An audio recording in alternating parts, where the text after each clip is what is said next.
And I think I want to start with John Malashok. I've interviewed him. I didn't tell him I would start with him, by the way. I've interviewed you a number of times. You've certainly had a strong presence in the San Diego community with dance, with choreography, with your own dancing, with your dance ensemble. And so I want to ask you, does art matter? Where are my prepared remarks? And is this working? Something tells me we're up here probably preaching to the choir tonight. If anyone took the trouble to be here, I have the feeling you all have opinions about that as well. And being unprepared, I will say off the top of my head that I've felt for a long time that art, to be effective, has to be both personal and universal. And I know for me, and I think for many, many artists, there's a sense of utilizing art for some degree of repair. And it has to be in some way a repair personally and repair for the world and other people as well. And when you strike that balance, that's where real power and effectiveness comes to play. And I think where true lasting effect of art comes into play. And I say this knowing that my particular art field is by far the most ephemeral and come and gone. And, you know, it's an experience for those who are there and, you know, is not going to be there to be seen 400 years later. But there is a sense of kind of a ripple effect from there. And I do feel like it has a much broader effect than just on the individual. You and Klaus are the two that have in common that you're performers whose performances can reach hundreds and maybe even thousands of people on occasion. On the other hand, Arlene is doing somewhat of a more personal kind of art, the jewelry that's usually for one person that likes your work or commissions your work because they have a personal interest in it. So I would think that might be a slightly different motivation for art. Does art matter to you? What would happen if you were not making your jewelry? Would the world go on? Oh, I'm sure the world would go on, but I might not. I arrived at jewelry as an expressive form by accident. I didn't know that that's what I was going to do. I knew I was going to be an artist, but I didn't know it would be in jewelry. But I'm very happy and very, very content to work with the human form as the site for most of my work. And it was easy being a jeweler because I could wear everything I made. And I don't get the opportunity to do that quite as much as I used to, but it is a kind of performance, but it is a more permanent performance. And I spend a lot of time in museums, wherever I go. I'm an urban traveler.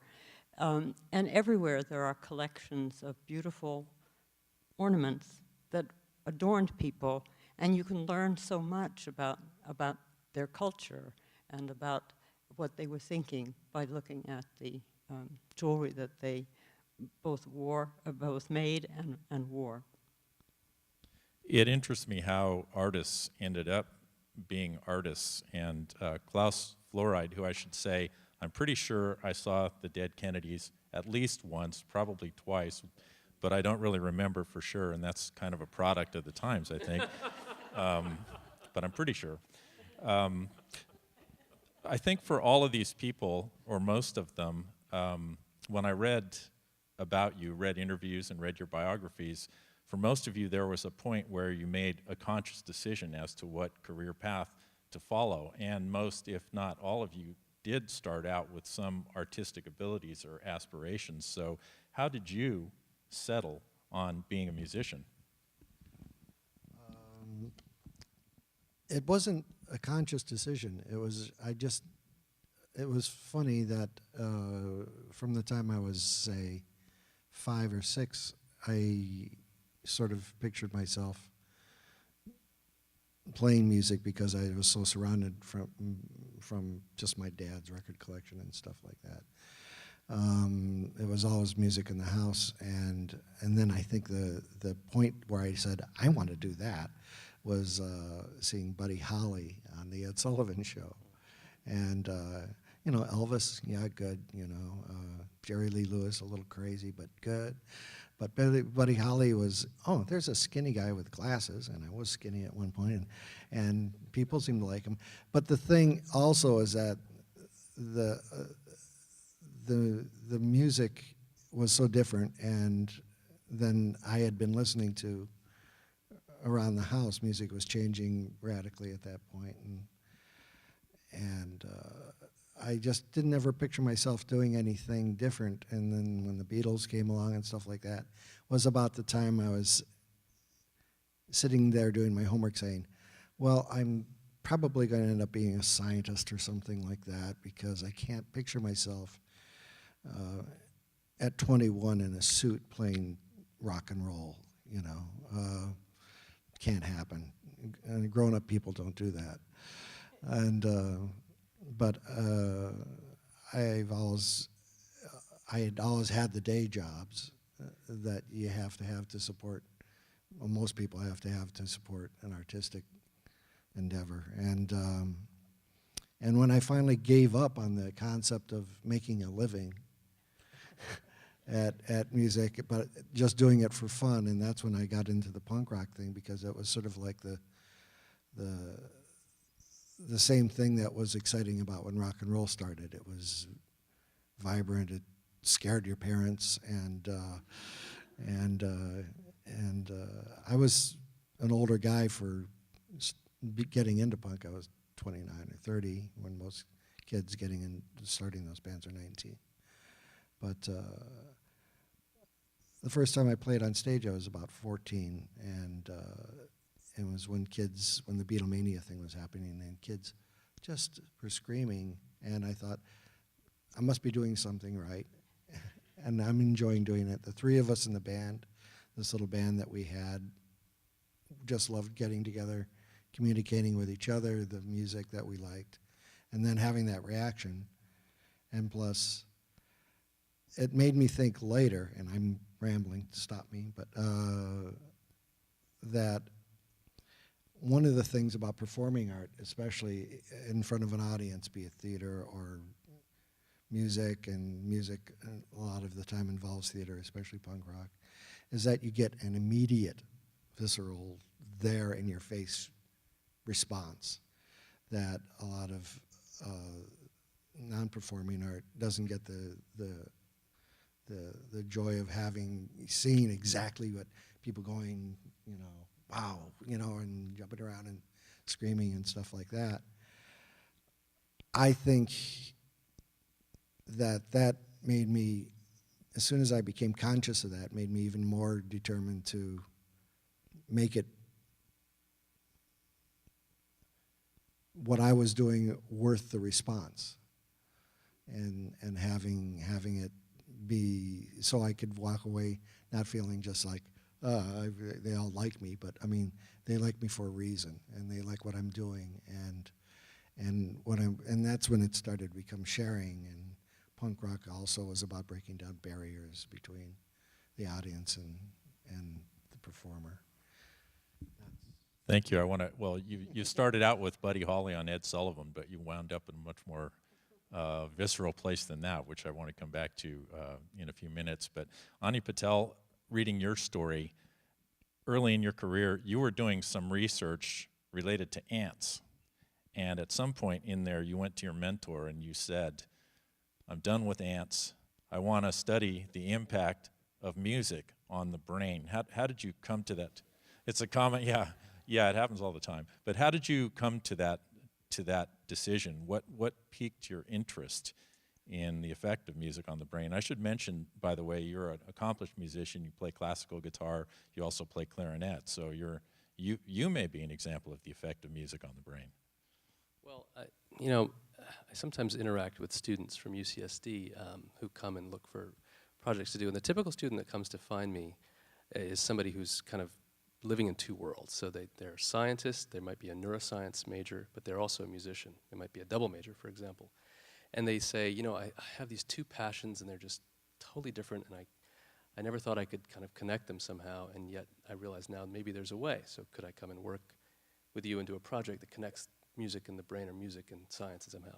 And that was kind of my story. I was, ever since childhood, I responded very deeply to music, but I had very strong passions for science, for understanding how things worked. And again, these were separate parts of my life. I would go to my science classes and love them, and then I would go to my music class, which I was lucky enough to go to school at a time when music was just part of school. And I would have wonderful emotional experiences and aesthetic experiences in those classes. And those were separate parts of my life. And then it really dawned on me in college as I was studying biology, maybe there's a way to put these two things together. Maybe they don't have to live. Remind us what you were doing with the ants. I'm just curious to hear it in your words. The ants, after I finished my undergraduate degree, I had multiple interests, and one of them was animal behavior and ecology, and one of them was this music thing. And I got to Harvard, and I had an opportunity to work with Edward Wilson, the famous ant biologist. And he was interested in a variety of things too, and I started working with him, and I was interested in music in the brain, but at the time there was really not that much research to tap into and to kind of study. And so I started getting pulled into this other world, and his lab was like a giant ant colony. It was very exciting. There were all these researchers running around, lots of interesting projects going on. And I got pulled into that world, and it was a fascinating world. I loved nature. I loved going into the field and studying animals in the wild, and through ants, I was able to travel to the rainforests and study animals, and that was wonderful. And I was in Australia in the outback doing a thesis on ants when it just finally dawned on me that the idea of doing a PhD on ants and then turning to music was just not a very good idea in terms of how I wanted to spend my life, because a dissertation, a PhD, is such a huge investment of one's life, and there's really no reason to do it unless you're just passionate about it. And I realized my mind just kept swinging back to these questions of music and how it worked in the brain. And that's when I wrote to him and said, I'd like to take a crack at this other thing. And I'm curious, well, really, about everyone, and I have my own story. When I was young, my talents obviously were more in the realm of writing and interest in the arts. And I remember I would read the New Yorker and other magazines cover to cover when I was very young, read novels when I was very young, play music when I was very young, but yet my dad is a dentist, and he kind of pushed me towards the sciences. And actually there came a jumping off point where I started flunking out of the sciences, and so I kind of took my natural path by default and went over into the writing arena. But there are some people, perhaps you, that had a choice at some point to go towards science or to go towards the arts, and I wonder what kind of messages your parents may have given you about what a viable career would be. Well, they were, being the child of immigrant parents, there's always the hope that you'll, make good and do something very practical and succeed in your career. But I have to say, I have to give my parents a lot of credit. They were both very imaginative people. My dad was an engineer. My mother was an entrepreneur. And they never really locked me down and said, you've got to do this in order to be a successful human being. They pretty much saw that I had a variety of interests and let me kind of run with those, and to their great credit, while still instilling the kind of immigrant parent work ethic, which was helpful in terms of being able to achieve the goals that I had for myself. Kathy Diamond, your career has some parallels with mine in that you've been a journalist, an interviewer. I think both of us would say that one of the reasons that we like to do that line of work is we get to talk to so many interesting people that we wouldn't meet or talk to in any other fashion. Many years ago, I think must have been 12 years ago when you started your Kafka project, you discovered that one of your relatives, Dora, had been involved with Kafka. So tell us how you discovered that and how you decided to invest all the time that you've put into that with no promise of financial gain or even compensation for your time. What motivated you to do that? Why was that worthwhile? What motivated me? Mystery and coincidence and pursuit of the truth, I think. What happened was I was 19 years old in a German language literature class, and we were translating Franz Kafka's Metamorphosis into English. And I wasn't doing very well. I didn't get Kafka, I didn't understand him, and I probably would have forgotten the name altogether except for this dark, murky memory. But the professor interrupted the class and asked if I was related to Dora Diamond. And he spelled the name on the blackboard, D-I-A-M-A-N-T. And at that point, I had never met anyone, encountered anyone that had the same last name. And since I wasn't doing well in class, I said, oh, yes, probably. Who is she? And my teacher said, Dora Diamond was Franz Kafka's last mistress. Yeah, they were very much in love. He died in her arms. And he grabbed the lectern and he looked right into my eyes and he said, and she burned his work. And there was a kid behind me who said, whispered, not enough of it. And at that point, I was inclined to agree. But from that moment in 1971, I went from someone who didn't get what Kafka was saying, didn't understand it at all, to someone who now loves Kafka. In fact, when I met Walter Munk, he told me, he said, Dora wasn't Kafka's last love. He said, you are. And I really enjoyed that, not only because it came from Walter Munk, but because I see some truth in it. I have learned to love Kafka. And that journey uniquely positions me to teach Kafka now. Because there are some people, Klaus is one of them, who got him when he read him right away. I was not. I was one of those that had to dig and search for the art that Kafka lived. And I went from being, well, I'm still a performer, but when the question was asked, you know, what is my passion for art? My passion first, I say I'm an actor first, a performer first, and a writer second. But when I started to examine that, I realized that even performers, actors especially, in theater, take the written word and build from that. That is the core, that is the beginning. In the beginning of theater was the word, and with Kafka that was the case too. And how he chose to put words together, thoughts together, that would not be considered necessarily beautiful.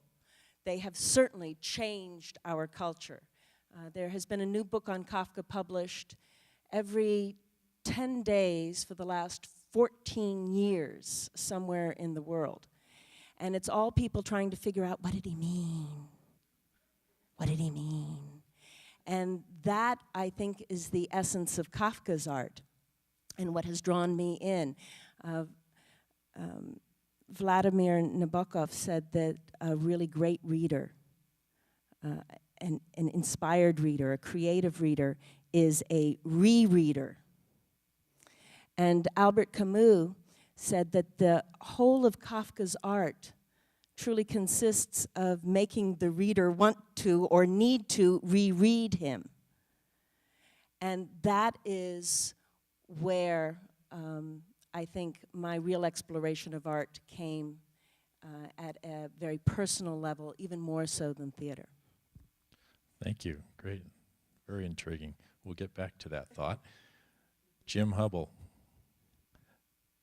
how have you sustained such a passion for making your art? I mean, sometimes architects are the most unappreciated artists that one can imagine. There are probably very few people that are familiar with the names of the architects who designed this building or this concert hall, so you certainly don't do it for personal credit. Is it the satisfaction of being creative, or do you have a larger purpose in terms of what you're trying to do in the culture? Well, I try to answer it. One of the things which I'm thinking, there's a lot of things that you guys have talked about, which I'd rather talk about. That's what I figured, so go for it. But to answer the question, I didn't do well at school, but I could do art.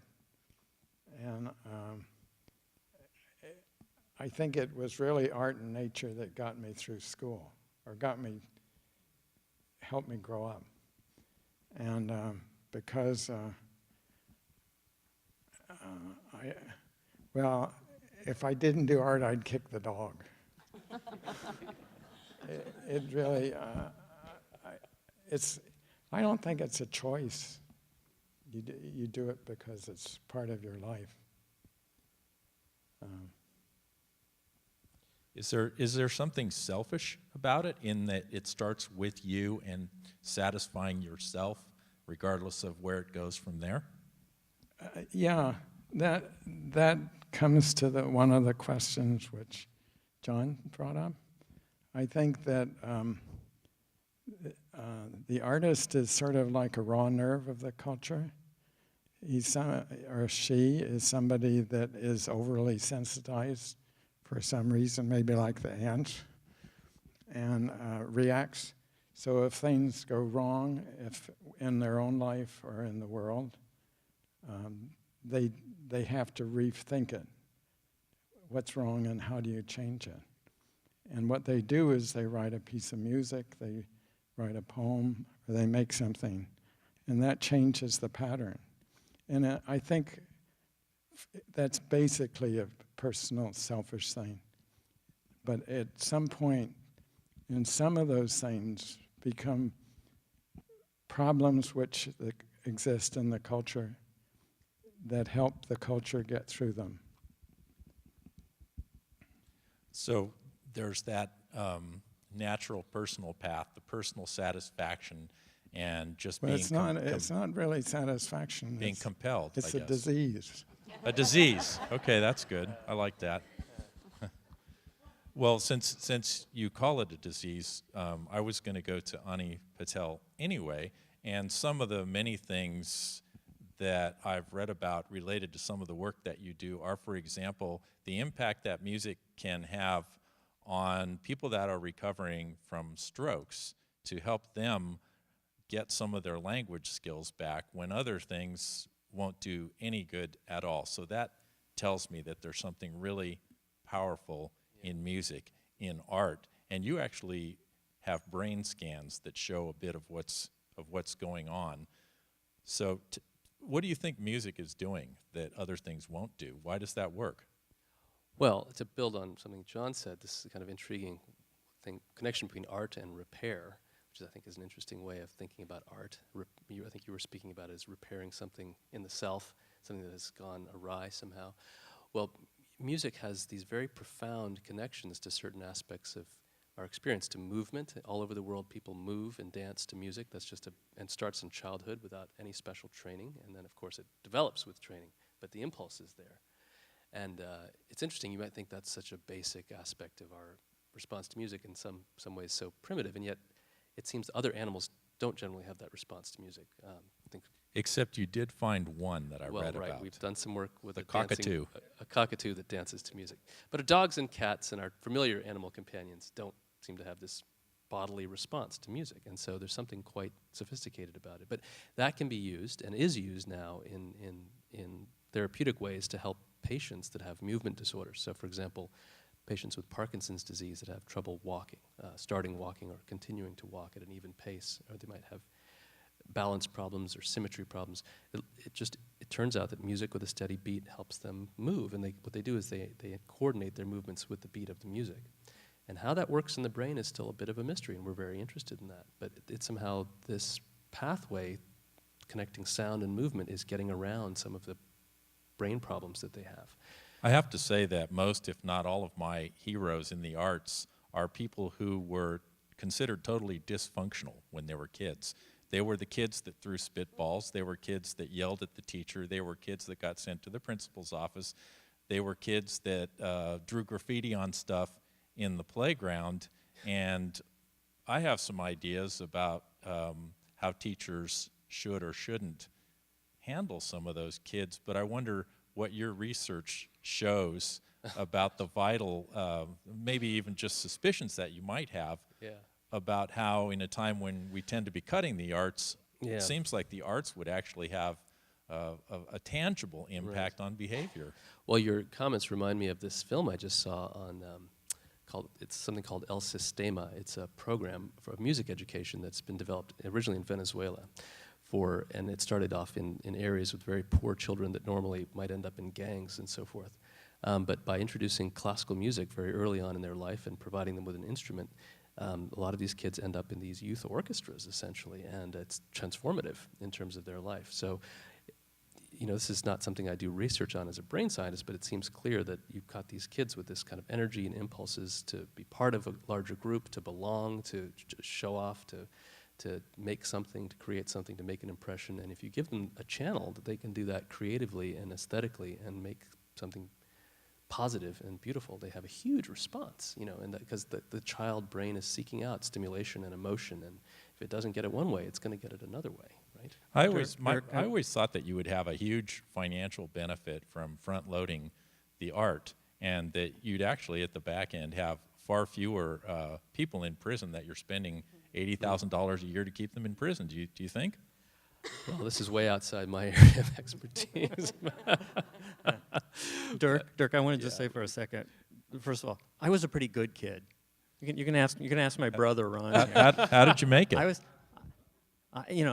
was a pretty quiet, good kid from a nice Jewish family from Omaha and La Jolla, and you know I get asked a lot, how did you end up in the arts? How did you become a dancer? But you know there is that sense of coming into your area of need sideways. I mean, I think in Western culture, sometimes we're so kind of linear and head-on about things.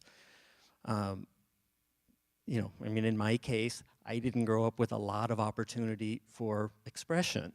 It just didn't feel like it fit in our family. So here I end up with a form of expression that's not really through words. It kind of makes sense on some level, and it is repairing.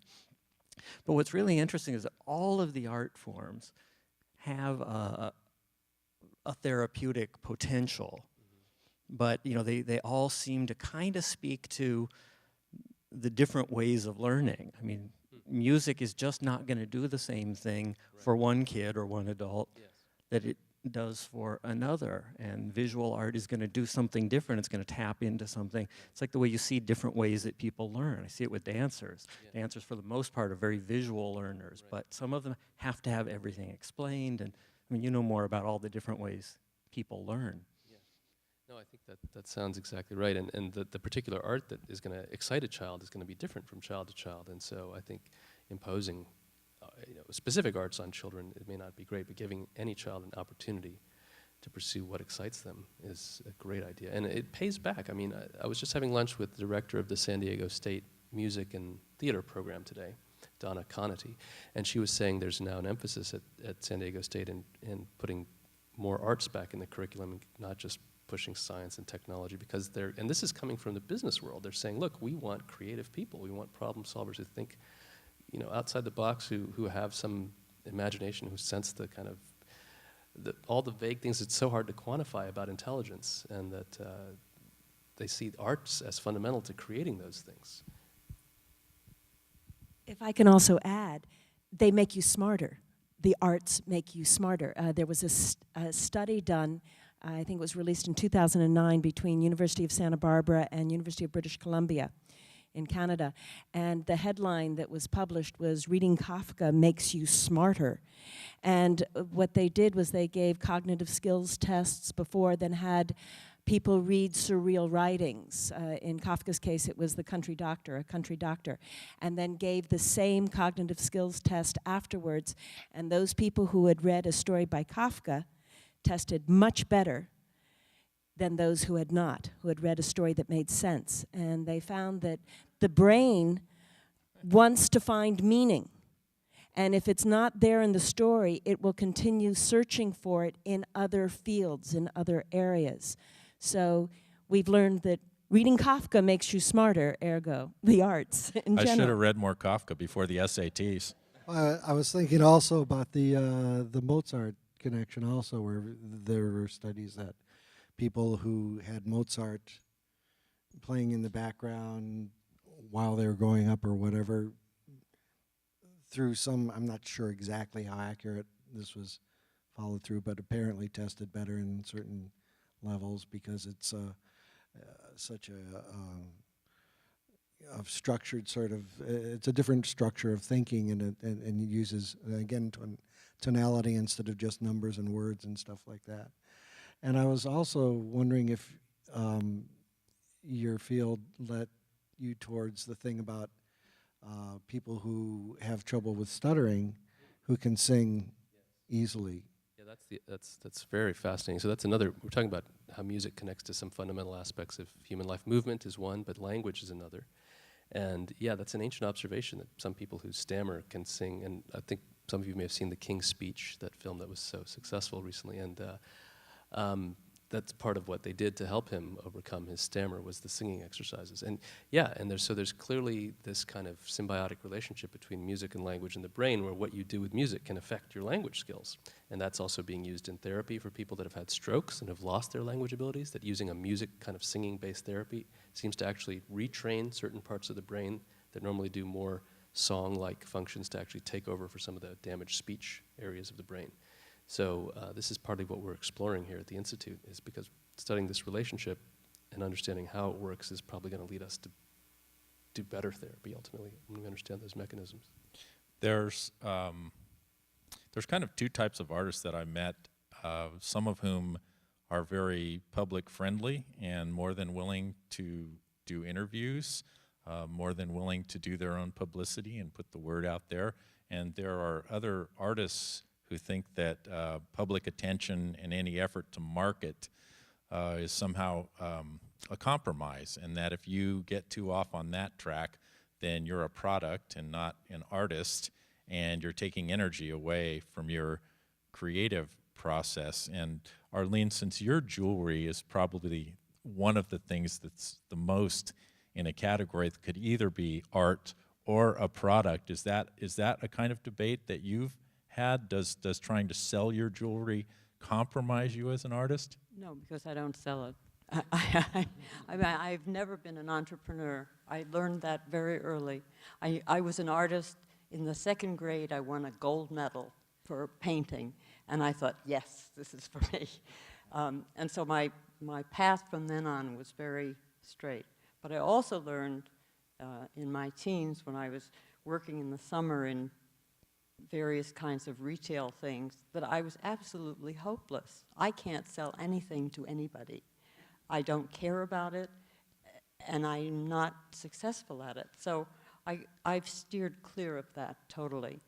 But I can only wear so much jewelry, and besides, I want other people to enjoy also what I do. And so my solution to that is to have somebody else sell it, because I just can't. And I think that's true for a number of artists. But I was reading a bit about a glass artist named Billy Morris, who recently retired at the age of 50. He's been enormously successful in the marketplace. And he says that he realizes his compulsion to create is independent of an audience, which is fame, or commerce, which is money. And the thought gives him a whole new freedom. It took him 25 years to get there. I think that's where I started. But I never had an interest in the commercial side of things, but I do have an interest in the social side of things. I want what I do to have a place in society, and I want people to not just understand, but to enjoy, to appreciate that ornamenting oneself is a basic need. That everybody wants to be noticed in a favorable way. Nobody wants to be noticed in a bad way. And ornament offers that opportunity. I once taught in an art school in Vienna, in Austria, at a time when all the students were terribly negative in aspect. They hated that they had been occupied for so long, and they hated that they were selling armaments to the world. And they made jewelry that was really hurtful. Earrings that were sharpened so that when they moved, they cut. And I absolutely could not understand that. I mean, I think I could understand it better now. At the time, I was just horrified.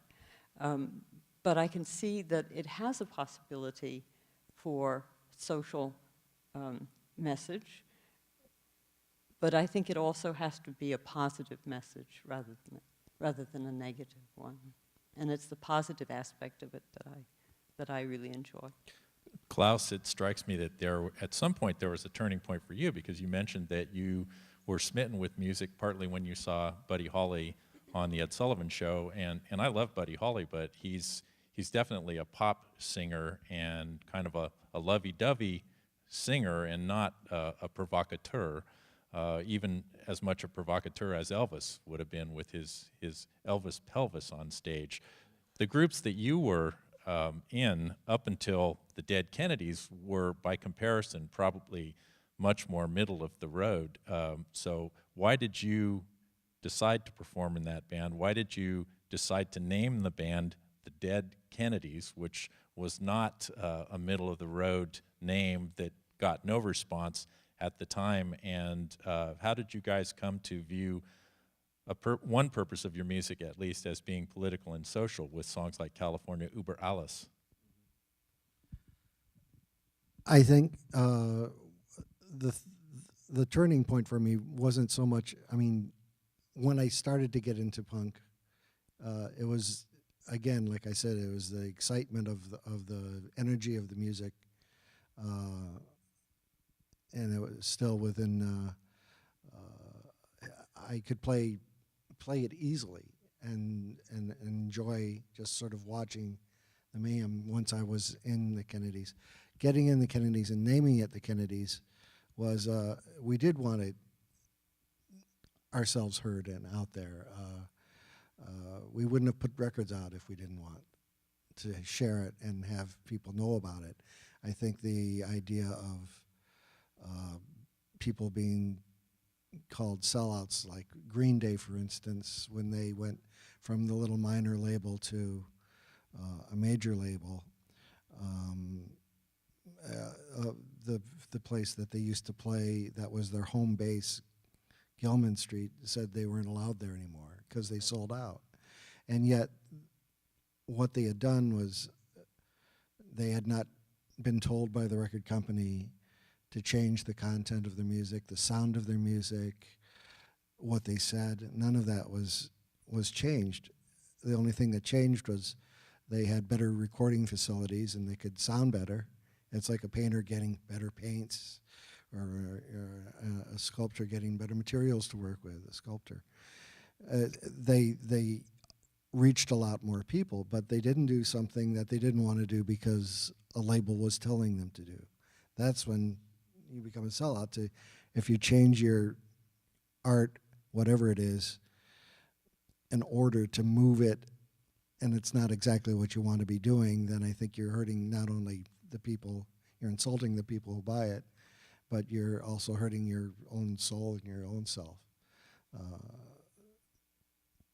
But the name Dead Kennedy certainly was, there were so many nihilistic bands in the early part of the punk thing, and I didn't want to get involved in that end of it. But we wanted to have a name that slapped you in the face more than the Sex Pistols. And Dead Kennedys, if the older somebody was, the more they remembered the assassinations, the more they were offended and put off by it. But it also got their attention. And then we had messages within the songs that were more intelligent than your standard, or not intelligent per se, but we had messages that we wanted to sort of get out there and not tell people what to think, but to think about what we're talking about, and then go, if you're interested in that, go and do some of your own research. And we were dubbed a political band a lot of the time, and I think only about a third of our stuff was really politically oriented. Most of it was socially getting inside the heads of people who do strange things, and there's a song about a guy who starts forest fires. What causes somebody's brain to go to that direction and go, astray and stuff. One of our Tipper Gore's favorite was "I Kill Children," and the song was. It starts off for the first two verses, and about this guy bragging about doing this heinous thing, and then the bridge goes to explaining it was not so very long ago, blah, blah, blah, and he talks about things that had happened to him, and it's sort of a so we were more of a sociologically oriented band, even though we were tagged political, but we wanted people to find out about it. We liked music, we liked playing with each other, and we liked sharing the give and take with the audiences. So. Ani, we've heard about punk. We heard Mozart mentioned. I've also heard a number of times over the years that in instances, various military will use certain kinds of heavy metal for torture or to get people to talk. I've also heard of different security using different kinds of very clashy kind of music to control crowds. And I wonder what is the impact of different kinds of music on the brain? Because there's a divide here, I guess, between what people might think is even beautiful, and I'm sure there's probably a difference between punk rock in your earbuds and Mozart in the neurosciences concert hall. Actually, my favorite story about the social use of music is when they played classical music to drive away skateboarders from in front of certain stores and things. And apparently it works really well. Yes, sure. I mean, this goes back to Plato, the idea that listening to certain types of music cultivates certain character traits and certain thoughts and leads young minds in different directions. It's an idea that was also explored by Confucius and a lot of these philosophers that believed that music was, a representation of character and had the influence to shape character as well. In terms of brain science, there hasn't been that much research on that because it requires studying how somebody develops over the course of a lifetime, right? And we typically take snapshots of the brain at a particular time and seeing how it responds.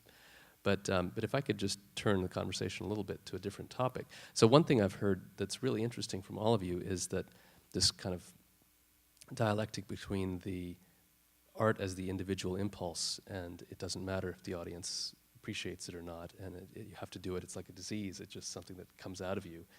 And on the other hand, you all seem to care deeply about the social impact of what you do and how it affects people.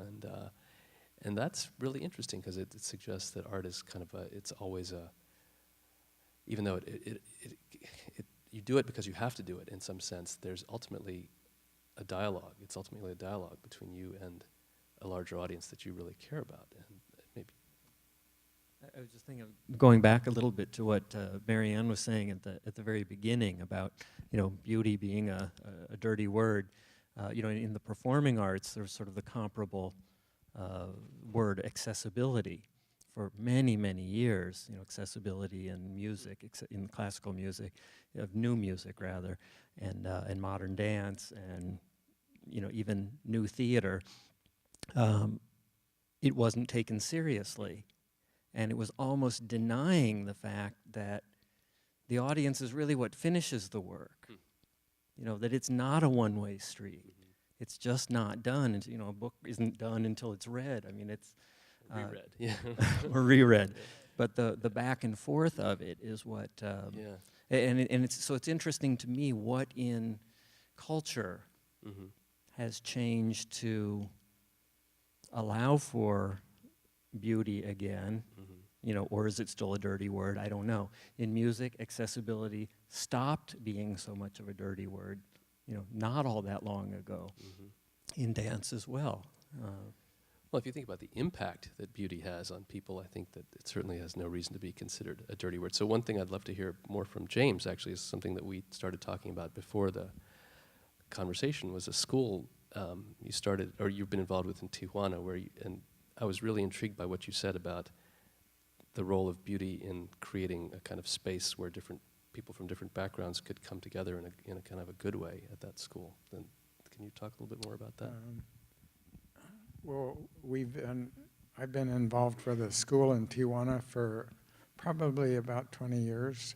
It's a fairly poor neighborhood, and the lady that has the foundation, the Americas Foundation, the the families were from all over Mexico, so there wasn't, well, they weren't cohesive. They actually didn't like each other, some of them. And she thought that if she could do a school that was really beautiful, it would help get the people to like each other, and it really did work.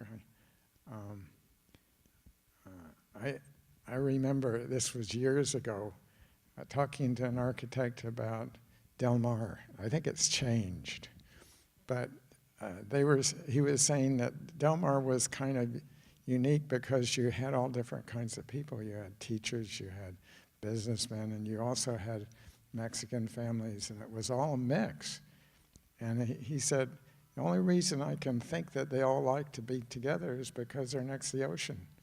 The ocean's so great that they don't mind that there's, where we isolate people in sort of enclaves where everybody's about the same. But if you could make every place so beautiful, everybody wouldn't mind mixing because they'd want to be in the beautiful place. I think spaces have a way of either bringing people together or driving people apart, right? And sounds like you've worked hard to create a space that brings people from different ways of thinking together. Yeah, actually, space is an interesting thing. We were also talking about the difference between science and art. And what was the definition of? Oh, so Dr. Edelman, our director, likes this quote that science is imagination in the service of the verifiable truth. So science is a very imaginative enterprise, but ultimately you have to be accountable to reality and to our ways of measuring it. But I think you had a nice counter definition. Well, I think art's actually the making of mystery. You try to make something like Kafka that you can't quite understand. And actually what that does is create space.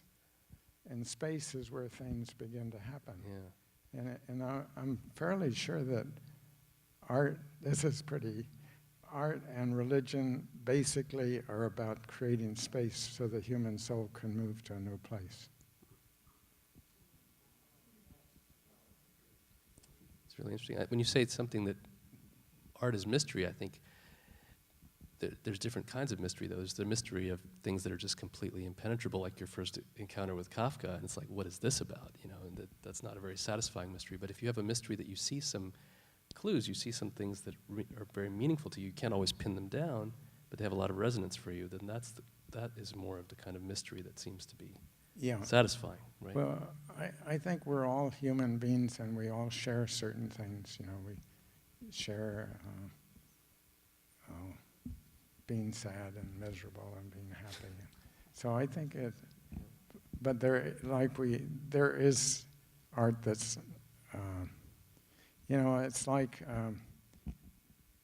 some artists are like a big rock that steps up, you know, like Michelangelo, that's way above the water, so you can stand on the rock and see for a long way, for years and years you can look around.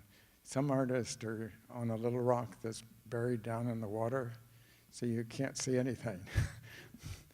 So it depends on, I don't know, it's not that one's, I don't know. Yeah, I just wanted to say something about that. I had something of a realization, which sort of surprised me at this point in my life.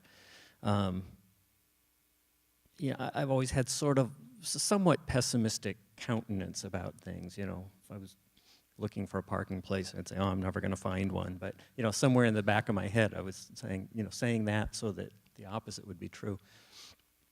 But I realized that there's no way I could have continued making art all these years, piece after piece after piece, without being something of an optimist or kind of a foolish optimist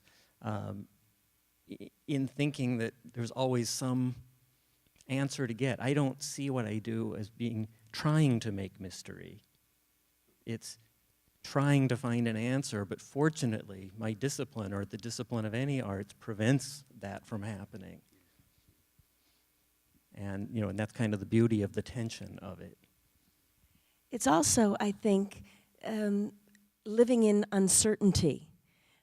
You know, we tend to be much more comfortable when we're certain of something, but when you're involved, engaged in the arts, there's a large measure of uncertainty.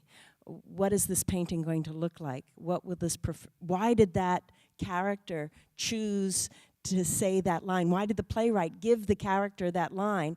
And how do I now interpret it? That you can't come into it knowing what you're going to do when you're an artist, it seems. You have to approach it not knowing.